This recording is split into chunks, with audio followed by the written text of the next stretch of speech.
নাসিক থেকে আমরা পুনে থেকে আমরা নাসিক অবধি চলে এসেছি। আর এই আমাদের হোটেল থিম প্লাজা। এটা একদম নাসিক রোড রেলওয়ে স্টেশনের কাছেই। নাসিক রোড রেলওয়ে স্টেশনটার দিকে ব্যাক সাইডের দিকে রয়েছে। সো আর দেরি না করে আমাদের এন্টার করতে হবে। আর আজকে সপ্তশৃঙ্গী টেম্পল যাওয়ার আছে। তো হোটেল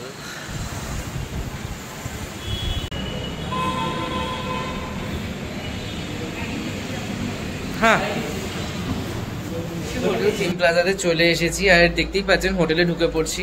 এটা একটা বাজেট ফ্রেন্ডলি হোটেল, মানে আমরা খুব বেশি লাক্সারি করার চেষ্টা করিনি, মিনিমাম বাজেট ফ্রেন্ডলি। তাও এখানকার বাজেট ফ্রেন্ডলি হোটেল যথেষ্ট এক্সপেন্সিভ।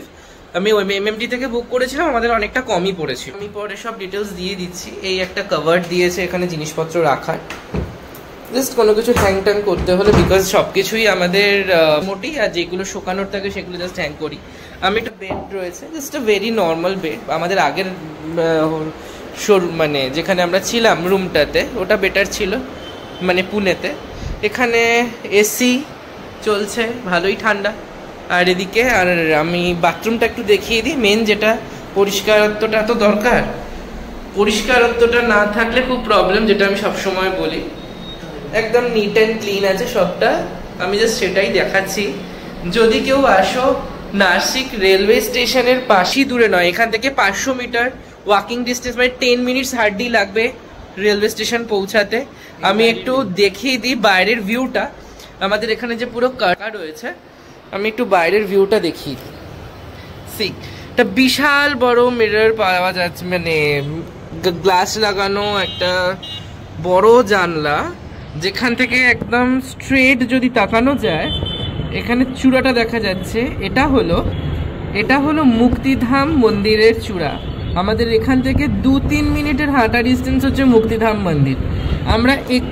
আমরা জাস্ট এক্ষুনি রেডি হয়ে, আমরা জাস্ট একটু ফ্রেশ হয়ে, চান সকালেই করা রয়েছে, একটু ফ্রেশ হয়ে আগে নিচে যাব, কিছু খাবো। এটা পুরোপুরি ভেজ রেস্টুরেন্ট। সো আমাদের এখানে সব কিছুই, মানে যেগুলো আমাদের রেস্টুরেন্ট প্রোভাইডেড করছে সব ভেজ। তো আপাতত তাই খাবো, যেটা পাচ্ছি ভালো। খেয়ে দিয়ে নিয়ে আমরা সোজা চলে যাব সপ্তশৃঙ্গী টেম্পলে। ওখানে অষ্টাদশভুজা মহিষমর্দিনী দেবীর মন্দির আছে পাহাড়ের ওপরে। আর সেটা কিন্তু আপনাদের অবশ্যই একটা সতীপীঠের অংশ। তো সেখানে সবার আগে যাব, ওনাকে দর্শনটা করে নিয়ে দেন, দেখি আর কি কি দেখা যায়। তারপর ইচ্ছা তো আছে কালকে শিরডি করা, এবং একদম আর্লি মর্নিং আমাদের একটা ক্যাবের নাম্বার শেয়ার করা হয়েছে, এবং সেটা করে আমরা একদম আর্লি মর্নিং চলে যাব হচ্ছে ত্রম্বকেশ্বর দর্শন করতে। ত্রম্বকেশ্বর করার পর আমরা ফিরে এসে দেন শিরডির জন্য বেরিয়ে যাব। এখান থেকে স্টেশনে গেলে কাছেই বাস স্ট্যান্ড থেকে আমরা ভালো ভলভো বাস পেয়ে যাব। সেই বাসে করে আমরা চেষ্টা করছি চলে যাওয়ার শিরডি ঘুরবো। শিরডি থেকে যদি হাতে টাইম থাকে দেন শনি সিংরাপুর করে দেন আমরা ব্যাক করার পর এখানকার সাইট সিন। এই ছিল হোটেল থিম প্লাজার রিভিউ। আর আপনাদের জন্য হোটেল থিম প্লাজার নাম্বার আমি ড্রপ বক্সে দিয়ে দেব। এখানে যে ক্যাব সার্ভিস প্রোভাইড করে তার যে নাম্বার আছে, পুরো নাসিক যারা ঘোরায় তাদের যে নাম্বার রয়েছে তাদের, সেটাও আমি শেয়ার করব। অবশ্যই সবাই আসবেন, এই দিকগুলো দেখবেন, ভীষণ সুন্দর জায়গা।